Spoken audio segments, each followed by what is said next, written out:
I'm just going to jump right in. I'm firing myself. Welcome to Raising the Flipping Bar, the go-to podcast for aspiring and seasoned real estate investors. I'm your host, Derek Marlin, and I'm the CEO of Elevation. We're a real estate investment company based right here in Denver, Colorado. We'll dive into smart investment strategies, market insights, and essential tips for scaling your real estate ventures. Whether you're making your first investment or your 100th investment, this podcast is your blueprint for success in the ever-evolving world of real estate investing. Get ready to elevate your real estate game and begin your journey with me. Wanted to set the stage with today's episode, and it's all about essentially firing myself. I always like to try to think of how do I relate this to a story or something unique. It really goes back to when I was working in the NFL for the Broncos. I believe it was 2005.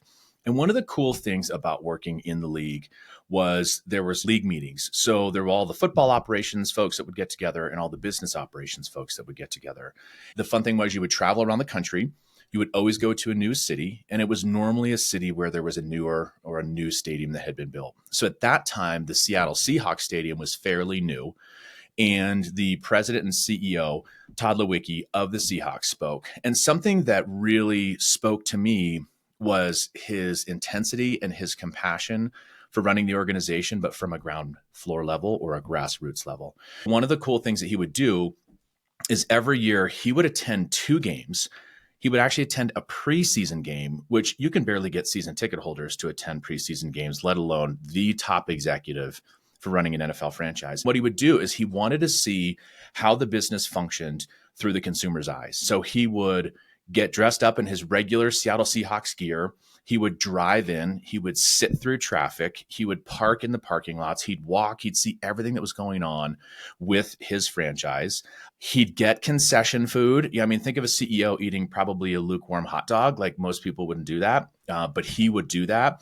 He would sit in the nosebleeds. He'd sit in the 500 level at the very top of the stadium. He would just experience every single aspect of his NFL franchise.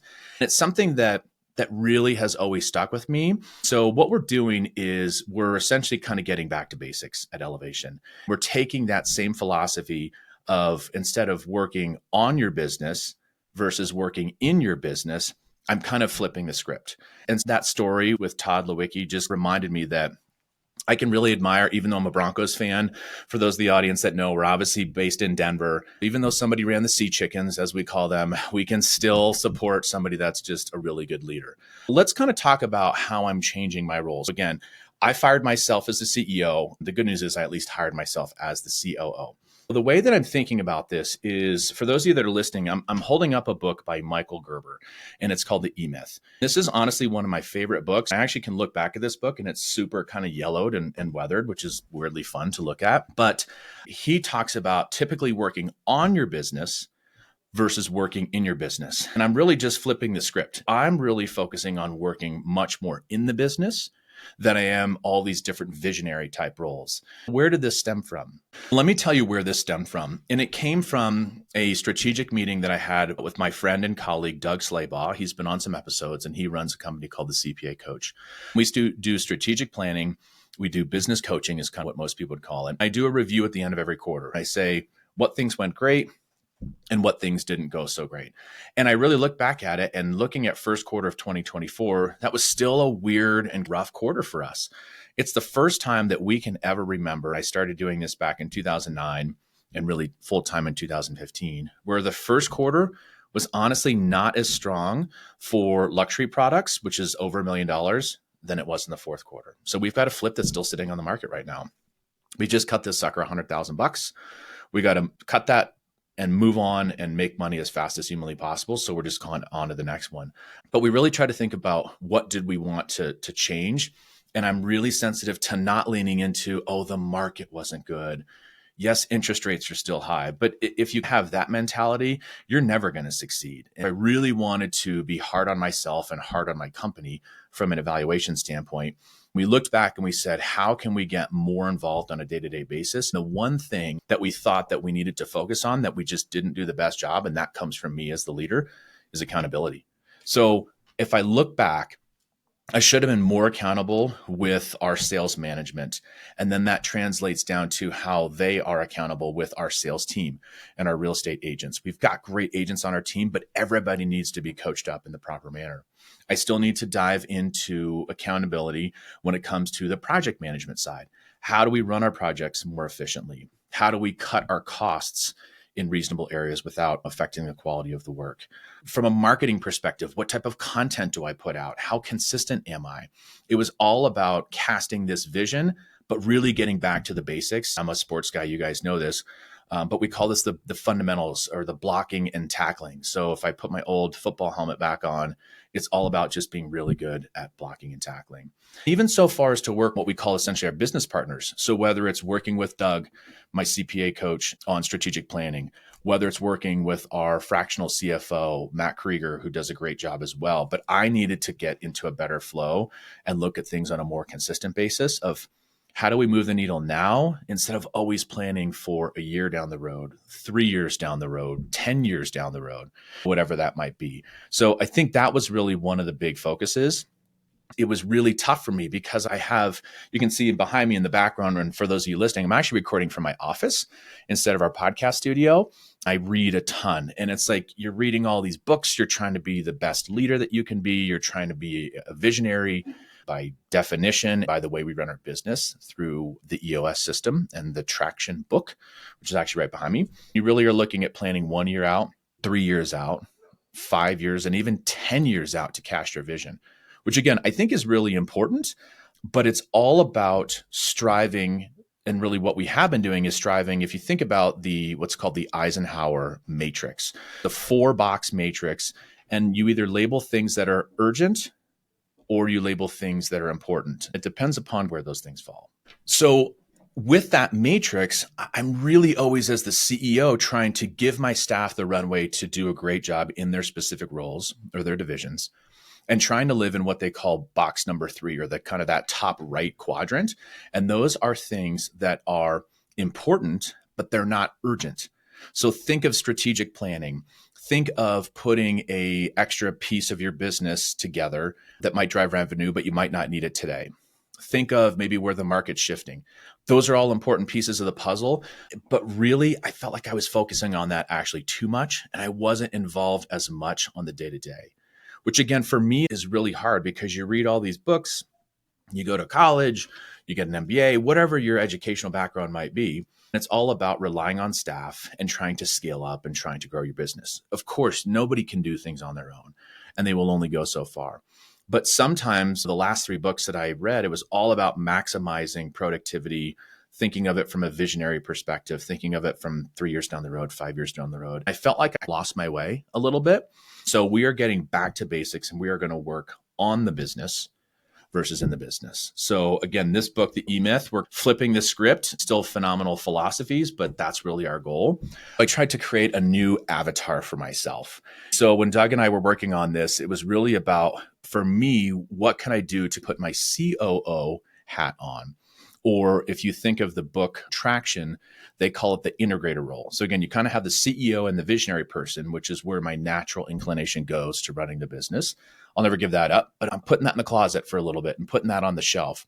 I'm putting my integrator hat on. I'm putting my COO hat on. I know this is kind of ridiculous, but hopefully everybody gets a little bit of a laugh out of it. I'm a big fan of Arnold Schwarzenegger, and I've loved him from when I was younger. I was into weightlifting and playing different sports, obviously the original Mr. Olympia. I'm just trying to change my persona. So instead of the integrator, I'm thinking of myself as the Terminator. So it's like, how do I get up every single morning and how do I just crush the day? That might be also working in tandem with my staff. So how do I get more involved with them? How do I get really back in the trenches?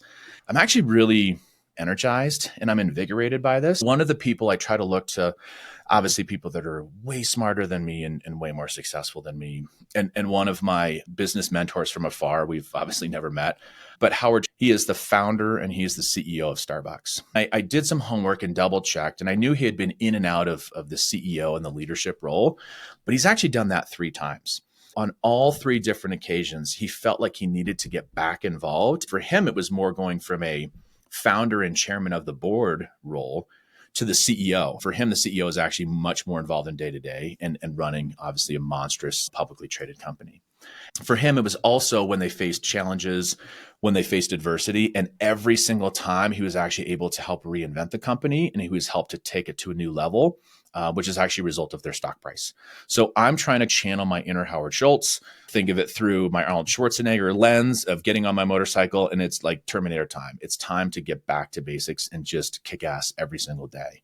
The other thing that I'm really going to rely on is, again, since I've put all this work and time and energy into the visionary planning part of our business, it's something that Doug and I just worked on. And things are not, the rails are not going to fall off, I guess is the easiest way to say it, if I really don't focus on strategy long-term for the next quarter or 2 quarters. Like, I think this entire year will play out better if I just get back to the basics of blocking and tackling in tandem with my team and get back out in the field. I'm really excited to do that. One of the other kind of weird things that we were thinking about is we're filming this out of our Broadway Collective co-work space. It's a really beautiful co-work space. I actually enjoy getting up and going to the office. I'm not a person that does well working from home, but I almost realized that I was too comfortable in this beautiful office that we've built, and I wasn't out in the field as much. So what I'm doing is I'm actually figuring out with each one of our agents, as an example, we give them a choice of 7 or 8 different business verticals that they can really lean into and grow their business, which of course in turn helps elevation. What I'm doing is I'm rolling up my sleeves and I'm going on sales appointments with our agent team. I'm supporting our sales manager to say, hey, I'm going to get on the phones and I'm going old school. I love sales. I came from a sales background. I was selling baseball cards when I was little. I started a car wash and detail business. Like, I've sold my whole life. I'm actually really weirdly excited to get back on the phones and get back into sales. I'm going to be cold calling sellers direct. If you're listening to this, you might get a call from me. I'm going door to door. I'm going old school. We used to actually, or we still do, but I don't do it. When we fix and flip a property, we pass out flyers in about a 4-block radius.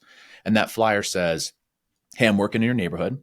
And oh, by the way, if you're interested in selling your house, I'll buy the house. I'll pay cash. I'll pay you referral fees. I'm going door knocking. I'm really getting down and dirty and getting back to the basics. I'm really going to get involved in teaching. It's a passion of mine and it's something that I love anyways, but we've started 2 new meetups. We're going to be teaching classes here at the Broadway Collective and in the field. I'm going to be teaching in the older adult community. I'm going to be teaching at other real estate agencies. If anybody wants free classes taught, hit us up, DM us, give us a call, whatever, connect with us. I'm going to be teaching and I'm going to be out in the field. And then what I'm also going to do is I'm going to work hand in hand with our project manager, Travis, and we're going to really continue to refine our rehab budgets. So our last couple deals, we've had 2 deals that have been over $1 million. They've been in like the 1.25 to roughly $1.3 million price point. Typically, we would only do 1 of those at a time. We would stagger them, but we've got 2 going and our capital has been tied up for so long. They'll still be decent deals, but at the end of the day, we're going to get back to our roots, which are flipping properties that are roughly $750,000 or less and doing them in a much quicker manner. So I'm excited to actually get back with Travis and get into budgeting those properties again, walking those properties with our agents, really pointing out how do we maximize our budgets. It's all going to be about working in the business versus this visionary cast of working on the business. The other thing that I'm going to do is I'm going to revamp my work week. I think that by doing this, it's really going to help set me up for success. And we're trying to really evaluate that for our staff as well. So we're going to take a quick break and tell you about the next Elevation Academy. If you're looking to dive deep into real estate investing, this is definitely the event for you. Our academy features over a 100-step process to help you navigate every single thing from market analysis all the way down to every aspect of project management. So this is tailored for both beginners and seasoned investors. And our 1-day intensive training will equip you with the strategies and insights needed to elevate your real estate investing game. Spots are definitely limited, so click on the link below in the show notes to sign up and transform your approach to real estate investing. Okay, let's get back to the episode. So one of the things that I'm also going to do by really focusing in the business, versus on the business is I'm retooling my schedule and my week. One of the things that I love, there's a great business consultant out there. His name is Dan Martell, and he wrote a book called Buy Back Your Time. What he did is he gives you a supplementary document, and it's essentially planning out your week. For those of you guys listening, definitely check out our YouTube channel. I'm showing everybody this live, but my nerd week, as I call it, is completely blocked out, and every single hour is scheduled. I know that sounds ridiculous, but it does also include personal stuff. It includes, of course, family time. But if you work on essentially the most important thing to drive your business, for me, when I'm most productive is the mornings. And so I've actually got 3 days of my calendar revamped to where my old schedule was I would normally get up at 5:27 every morning. I would eat a little something, I'd work out, and then I'd get into the office around 8 o'clock and do my day.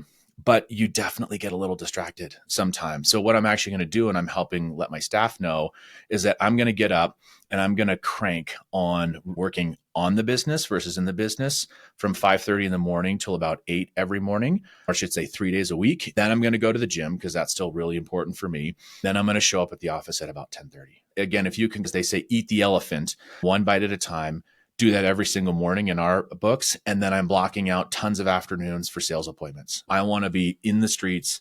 I want to be with my agent team. I want to be with our sales manager.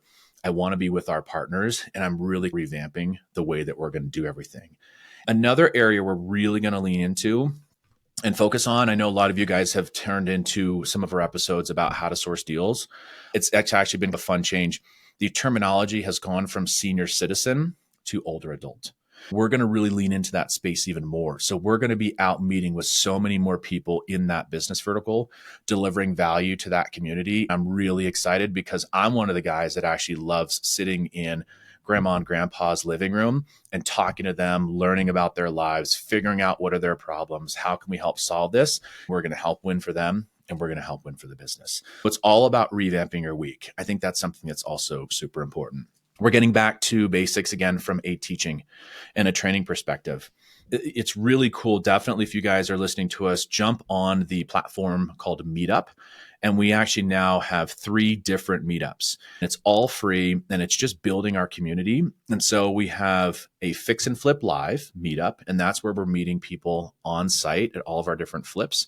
And Travis, our project manager, runs those. So those are really great, but I'm going to be more in attendance. I just did one a day or two before this filming, and it was phenomenal. And then shocker, we had 4 people sign up for our academy. It's like the proof is in the pudding, but not until I'm there sometimes. Then we have another meetup that's more centric around business owners, entrepreneurs, small business owners via the Broadway Collective. It is real estate-ish, kind of leans into real estate, but we've got people in all different business verticals of how do we all grow our businesses together. That is where we're talking about finance, accounting, marketing, sales, strategy, human relations, legal, that whole thing. So that's going to be another one. And then it was really great. We did this before COVID, and then obviously the world shut down and nobody got together.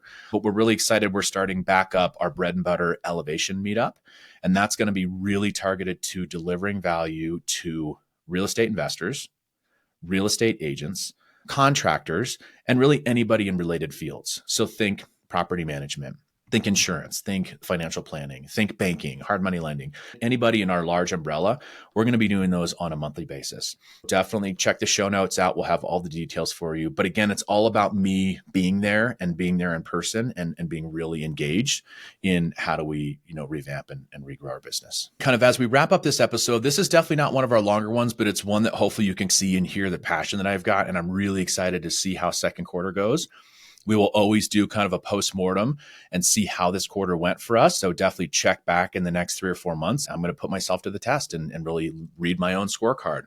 But what I'm really excited about are to roll up my sleeves, to get back to work, to get back to basics and be in the trenches with my team. If this actually speaks to you, we are growing our real estate agent team. We are looking for 1 or 2 badass rock star people who want to lean into the investment side of the business. You can still do some traditional real estate. But I think with the NAR settlement, the way people worked with kind of from a traditional buyer's agent perspective, Our business model is set up to crush it and really not have to rely on that. If this speaks to you, get in touch with Adam, our sales manager, and we're bringing on one, maybe two. We don't need a ton of folks. We just want people that fit culturally and want to make a bunch of money and have a ton of fun. And again, leaning into the investment space. The other thing I'm really excited to do is actually almost, again, put my COO or integrator hat back on. And this will better help me refine this job position so that hopefully in the next 6 to 9 months, I'm ready to actually hire somebody who can help me and run this business from an integrator, an operations director, a COO level type of role so that I can get back to the visionary, because that is where my true passion is. I think that's where I can derive the most value for us as a company and to all of our stakeholders. But I think this is going to be better to actually make sure that job is dialed. So as an aside, if that's you, please reach out to us. Anything we can do, again, we would love to connect with you. We would love to, instead of just listening to this, get in touch with us and join one of our communities, and we will catch you guys on the flip side. Thanks for tuning in to this week's episode of Raising the Flipping Bar. If you found value in our insights and stories, let's keep the conversation going. Connect with me on social media and be sure to share this episode with friends or colleagues who might benefit. Your feedback and reviews help us grow and reach more listeners like you. So please, if you enjoyed this episode, leave us a review. Thanks again to the Elevation Academy for sponsoring today's show.